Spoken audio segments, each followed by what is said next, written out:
J'ai croisé des hommes politiques dès ma prime jeunesse parce que mon père les côtoyait. Ça vous met dans une ambiance, cela familiarise avec le milieu politique. Modestement, je voulais commencer par quelque chose qui était à ma mesure, notamment le logement, qui me touchait beaucoup, parce que le mal logement me touchait beaucoup, ayant été concerné par cela dans ma jeunesse. Et puis ensuite, la politique est arrivée naturellement.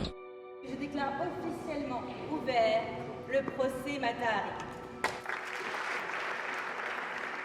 Je considère que la loi sur la parité ne relève pas du quota. Il y a beaucoup d'héritiers en politique, beaucoup de fils d'eux et de filles d'eux. Parce que comme si leur légitimité dépendait d'un homme, du père, du frère, du mari. Et c'est profondément injuste d'ailleurs. Donc pour tous les autres, effectivement, c'est un combat difficile, voire une épreuve quand on est une femme. À l'école, on nous apprend qu'il faut bien travailler et donc on a des bonnes notes. En politique, si vous travaillez bien, vous n'avez pas forcément une bonne note, c'est même un problème.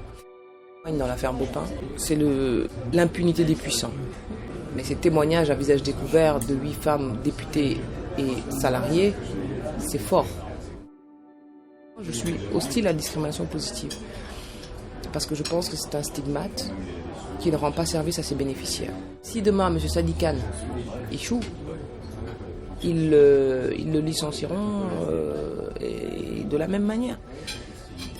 Donc, être noir, blanc, machin, ne doit pas donner lieu à des privilèges, ne doit pas donner lieu à plus de droits, mais ne doit pas donner lieu non plus à plus de devoirs que les autres. Or, il est clair que quand on est une femme, quand on appartient à ce qu'ils appellent une minorité, les devoirs exigés sont bien plus importants. Il faut tenir parce que sinon ils diront vous voyez, ils sont trop fragiles, on ne peut pas les mettre en politique. Les mots peuvent blesser. Et Taubira a dit un jour je pleure dans ma chambre. Quelqu'un m'a dit que le simple fait d'être candidate était une transgression. Parce que je le faisais en dehors des partis traditionnels, parce que je suis une femme, parce que je ne suis pas très âgée. Moi je trouve que ça va, je vais avoir 40 ans. Et donc quand j'arrive naturellement sur un plateau télé pour déclarer aux Français, pour déclarer que je les aime quelque part en voulant être à la tête de notre pays, ce n'est pas un acte d'humilité mais profondément transgressif. Et c'est intimidant d'ailleurs. Pour la première fois depuis longtemps, j'ai tremblé en disant cette phrase, je suis candidate à l'élection présidentielle. J'ai mis du temps à savoir la dire cette phrase. Je butais sur chaque mot. Parce que je me disais, mais quelle prétention quand même, quelle prétention. Alors sachez que l'essentiel c'est de participer. Parce que nous ne sommes pas n'importe quel pays.